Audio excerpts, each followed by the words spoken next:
decision of hiring a manager or being like, I need help, I can't do this on my own, that took a lot of time for me to accept. But we were very clear that people who understood it or got it are the people we want to work with. And third is how much the client treats us as collaborators. I would say about 80 to 90% of our clients come via word of mouth.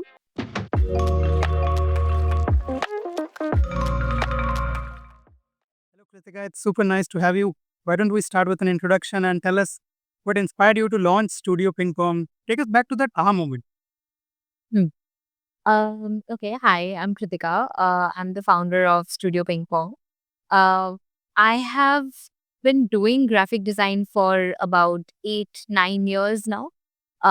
So I feel like ping pong was not so much of an aha moment, but it was actually um, a goal or a lifelong dream of mine that kind of culminated eventually. So it was something that I've always wanted to do. I've always wanted to have a studio ever since I was in college.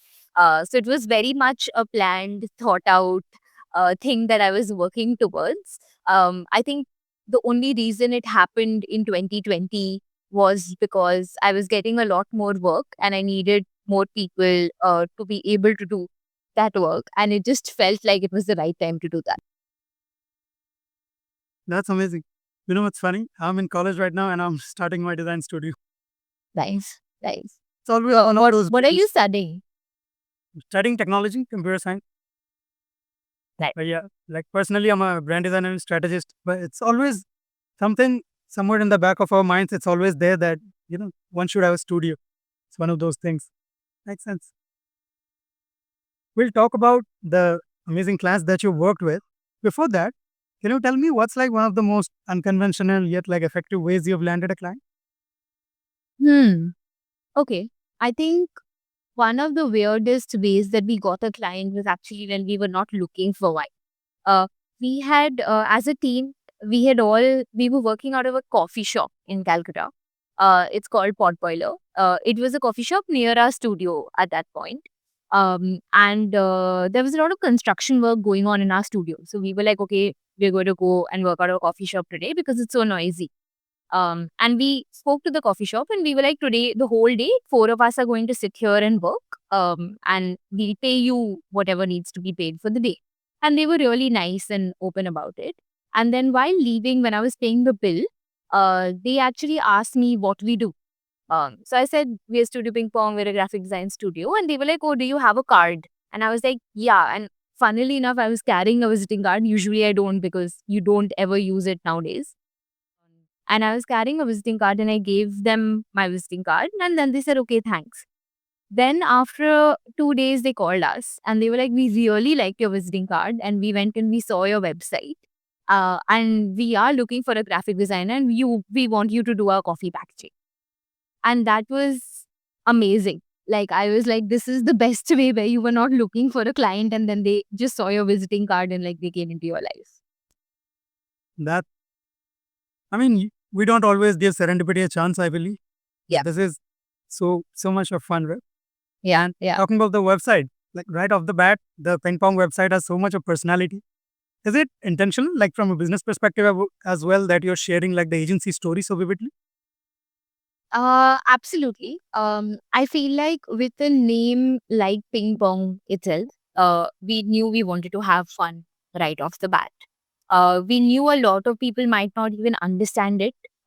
People might be lost on the website. People might be like, "Ye kya hai?" and all of that. Like, of course, there are people today also who say that. But we were very clear that people who understood it or got it are the people we want to work with. Uh, so it was very clear from the get go that it's okay if some people don't get it because they possibly wouldn't get our work either. So 100% it was a very deliberate choice that we want to look different from other design studios right now. Mhm. So it was like a conscious like Yes. decision from the get go. Well, well. Nice. That's super nice. What are the types of clients that you wanted to work with at the start? Hmm. So from the start itself, because I had been freelancing for a while, I was very clear that I don't care about the name of the client. I don't care if it's a Netflix or a small coffee shop or a boutique brand. What we did care about, what we still do care about, is how much creative freedom we are going to get into the project. How different the work is. Like, is it challenging us every time that we get a branding project or a packaging project or a website? Is it challenging us from what we've done before?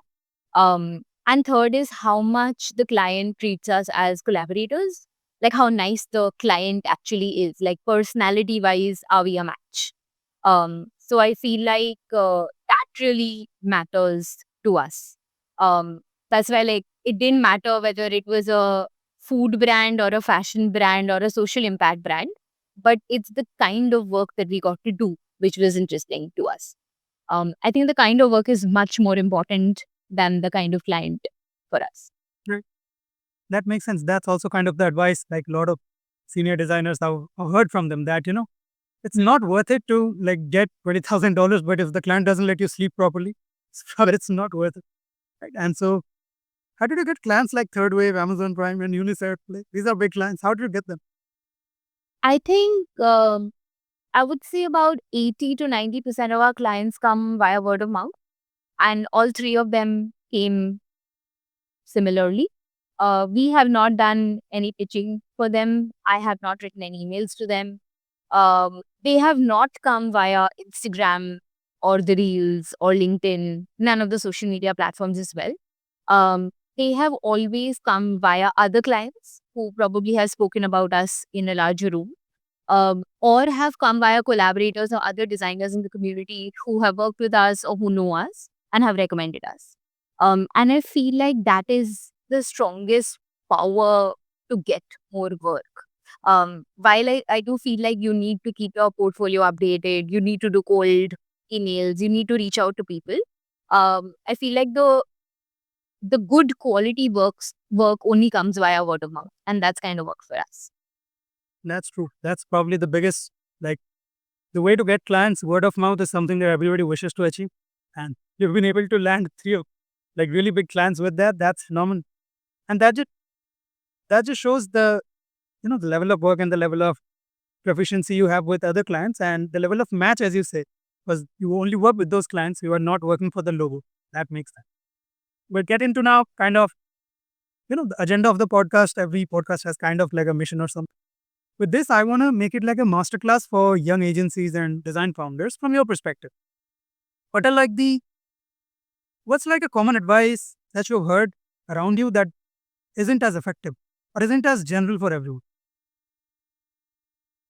Would it be, are you saying it's like skill related or like design related? What would, where Skill related, design related, getting clients, running an agency, any kind of common advice that you kind of don't agree with. Hmm, I do feel a lot of people say that they want to kind of like, I feel like a lot of people have this thing of, um, I'll first earn some money and then I'll go back to skill building. I think right after college, there's this big conversation about what's your package and what firm are you joining or what studio are you joining or whatever. I feel like what job are you getting is one of the biggest kind of questions right off college. And I feel like a lot of people are like, okay, I'll join a corporate for 2 years, I'll earn the money, invest my stocks, and then I'll do something. Then I'll go back to design, or then I'll learn design, or then I'll join a studio. I don't think that's possible. I feel like a very, very few people have that personal trait to be able to do that. I feel like most people cannot do that because it's an extremely tough choice to make. Once you get the taste of money, I feel like then you only care about that. Um, and I feel like a lot of people get too worried about going into that first. So my advice would be the opposite, where I would be like, stability is important, but treat the first few years of your design career as an education. If you have the privilege to, of course, not all of us can do that. It's a very difficult choice to do that as well. But I feel like it's important to focus on learning for the first 2 to 3 years and then go into like working or wherever you want to do, whatever you want to do at that point is your choice. That That's something in the entrepreneurial circuit as well. And this is why I think you're successful from an entrepreneurial perspective as well, is that you understand the concept of risk averseness that's common for us. Like right off the bat, right out of college, people talk about like LPs as if it's something constant, it will stay for you for the rest of your life or something. Yeah. They Yeah. put so much importance on it that once they're in a company, that's all they care about, and that risk appetite just goes down the drain and probably Exactly. don't pass. That makes sense. Starting out, like what were like the common challenges, or like really the challenges that you knew would come towards you, but like when you had to face them, you were like, okay, it's super difficult. Hmm.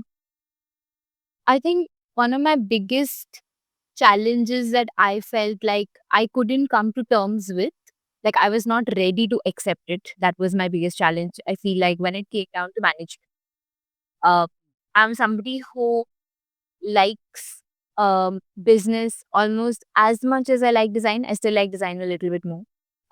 But I do enjoy business as well. So I was like, I can manage the administrative aspects of things and I can be creative head and I can be designer also.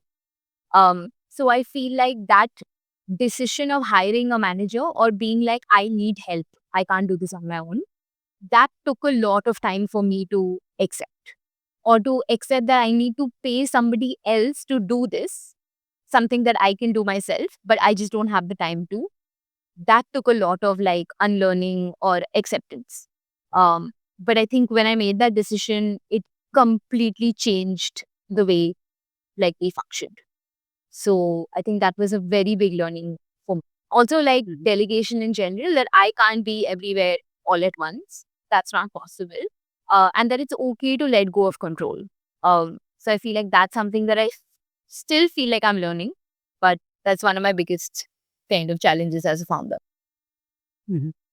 That is, I mean, I was listening to probably Alex Hormozy talking about this on his podcast or on some YouTube episode.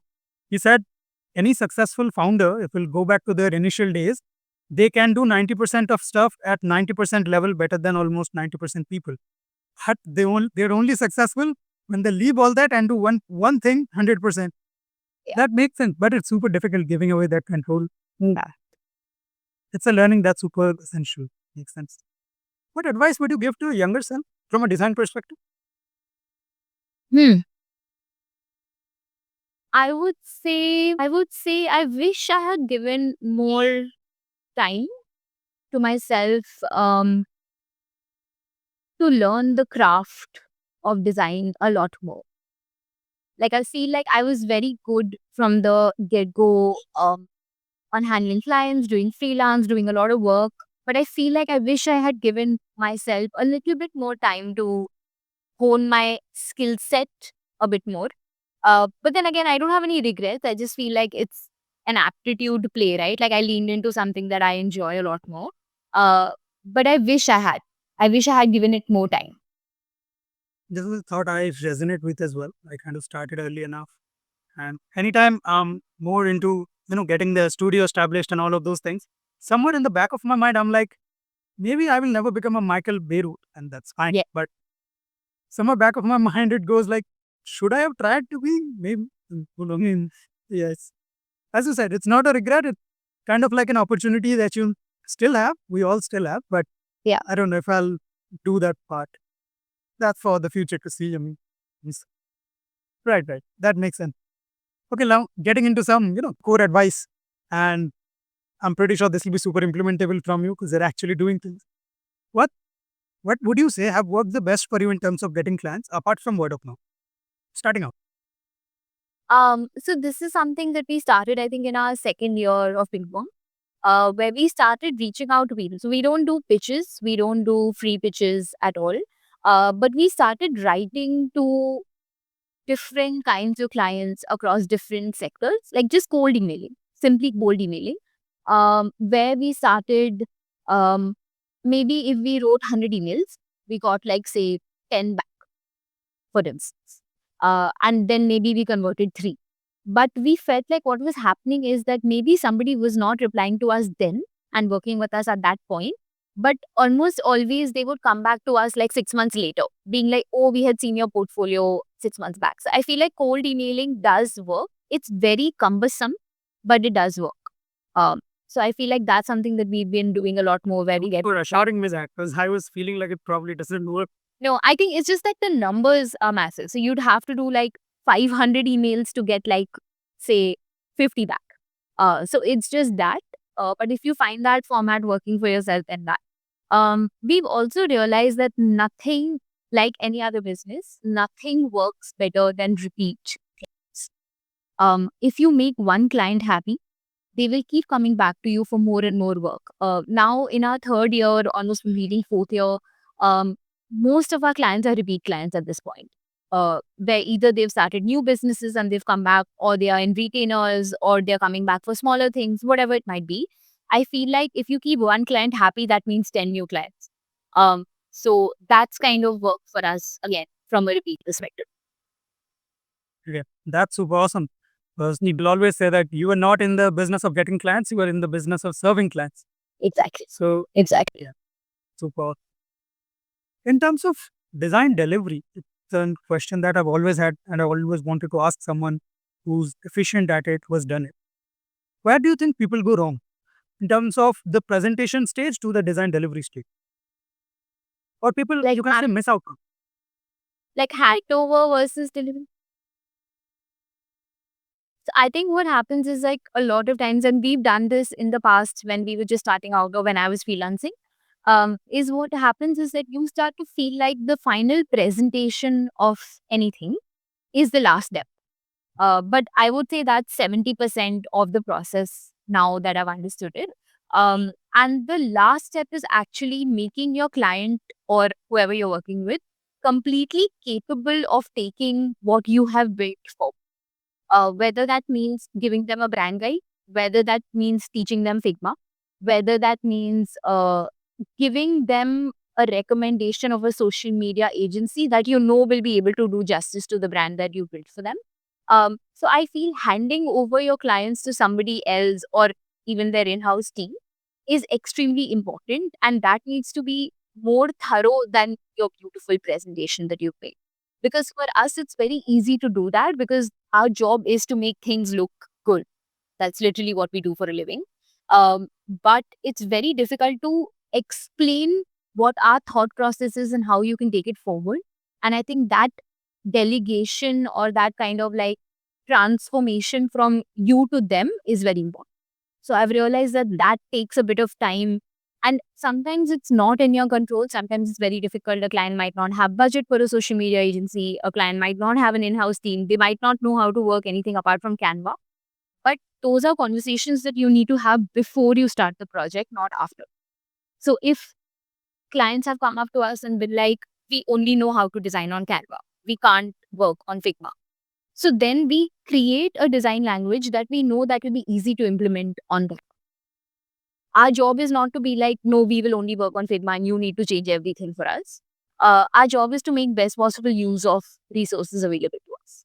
So I feel like that's something of a learning that we've seen in the past couple of months. Right. That's super. And that, of course, again, makes sense because you're serving the client. At the end of the day, every design that we're making things beautiful, and but they have to work at the end of the day. So you don't, empower your clients to be able to use the design solutions properly, then they wouldn't see much of an impact. Like, Correct. along these lines, what are three key areas of doing a client project from the start, like from maybe not from the cold DM, maybe let's say from the warm lead or towards the sales closing process to the design delivery and saying goodbye, thank you, awesome.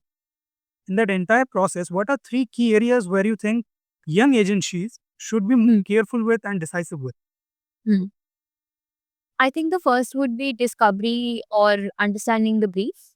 Super. So Yeah. like an extremely, I think like the longest call that you have with your client is possibly the first one. Where, you just kind of listen. Your job is not to talk. Your job is not to explain. Your job is just to listen. Listen to all of their problems and listen to what their thoughts, vision, and like really listen, I feel. So that would be the first thing, discovery and understanding the brief. And if they don't have a brief, extracting a brief.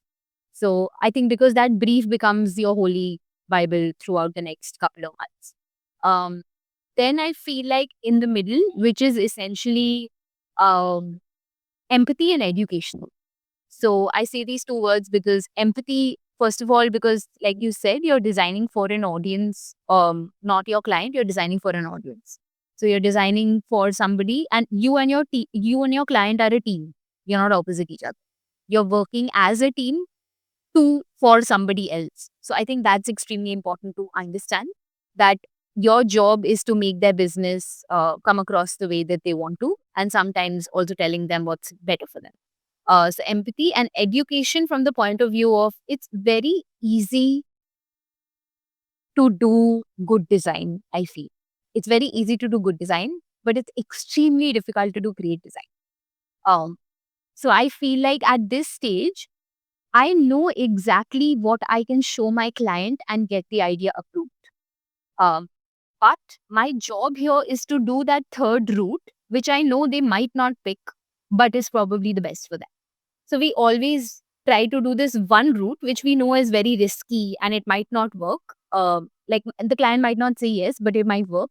And we always show that. So it's important to educate the client that something like this is possible. So I feel like education and empathy is what we try to do in the middle of the project. And then I think the last would be essentially to be extremely thorough.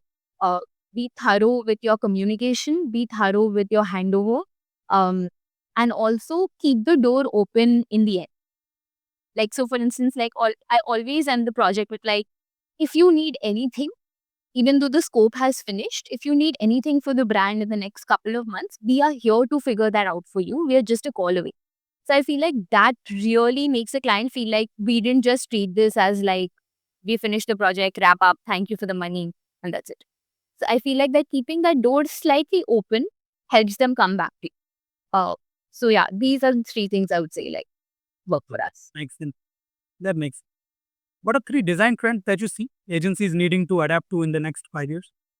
I don't see any design trends. I have no idea. Nothing. I have no opinions on design trends at all. I genuinely don't see design.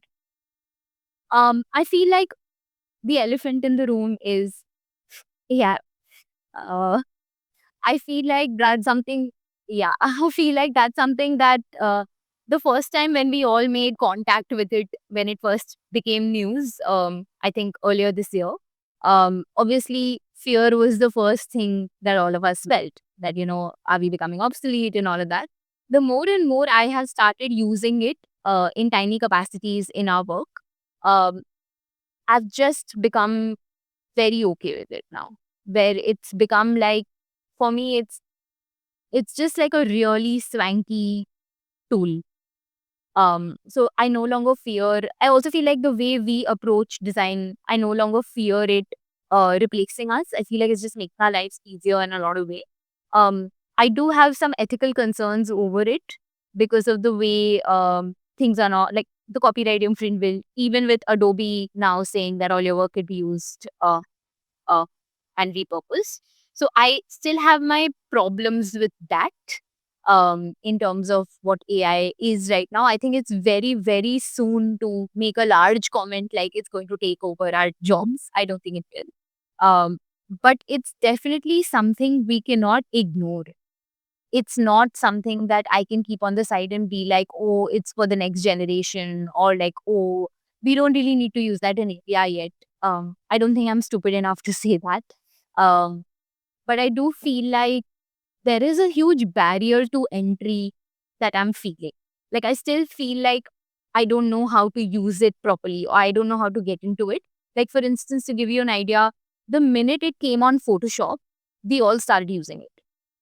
Like, we use it right now in our work also when we use client presentations because it was so easy.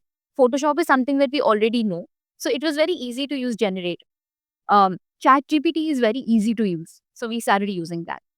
Text FX is very easy to use. So we use that. Google is very easy to use. So we use AI and that. But I feel like the big bad world of AI, where you're actually kind of like creating things or like changing things, that still has a very big barrier to entry. So I wish that when those barriers start to come down a bit, we can explore a lot further into it. Makes total sense. And you're right. Yeah. As in, it's not at a level that will replace us or anything. It's only upskilling us. And Yeah. one thing it's surely doing is pushing up this is Michael Beirut or a Pentagram or a Landor. And if we are all here and the average designer who's just learning Photoshop is here, just putting the average up too high. So I also feel like I was listening to this podcast actually by Christoph Niemann recently, and he says this really nice thing where he's like, AI is only going to do what you tell it to do yet. We don't know what's going to happen. But I feel like that connection or that human ability to capture nuance is still very much missing in AI. It can make things look really good. But I feel like that idea of like when I see a painting or I see an illustration or I see a piece of design and I'm like, wow, like how did they think of this? That is still not happening. So from a skill perspective, like you said, it's doing wonderful things. Like if I have an idea in my head, I can now make it. I don't need to like just keep it in my head anymore. But the idea needs to come in my head. So I feel like that is still like something of value. I mean, our human context has been built on for millions of years. So yeah, it's at its super nascent stage now. It'll take time. Let's see where it goes. Yeah, and finally, another time I would love to say kudos to the website of Ping Pong. It's stayed in my mind and it'll continue to do so. It's one of the compelling sites I've ever seen. Super. We hate it now at the studio, by the way. We're thinking of changing it. But yeah. Maybe, I mean, business wise, it would make sense probably with some improvements here and there. But yeah, I mean, if you talk about just proper design delight, it's superbly up there. And I would love to know your ambitions with it. How do you see the future turning up? For people? Yes. I feel like we are about to make a slight difference in the way we are going to operate in the coming year. We feel like we want to do a lot more studio projects. We're trying to figure out what is the best possible way of doing it and run the business. We are even considering going into product. And by product, I don't mean UI UX, I mean actual physical products. So, because we don't want to only be a service led business, we want to kind of dip our feet in both these places. Um, so yeah, I think that's something that we are definitely thinking of doing and changing. From a scale perspective, I feel like my goal from the beginning has been very um, simple, and I think I'm going to stick to that even now. We are not going to ever become a team of more than 10. I have no intention of making it a big studio or a big team. It's not going, that's not my dream at all. Um, we are, we totally believe in the power of small. So we are going to remain small, but we do intend on taking up a lot more large scale work. So while we are small in number, I do want to work a lot more with collaborators. I do want to do bigger projects, but definitely keep the constant team smaller. I feel like quality otherwise gets a little bit compromised, and that's not okay. So yeah, these are a couple of things that we're dabbling, but definitely for next year is going to be um, quite defining for us in the ways that we're going to work. That's super awesome. I'm looking forward to that. Thank you for your time. This is super fun, super crisp, super insights, of course. Thank you so much. Thank you, Batil. Thank you so much.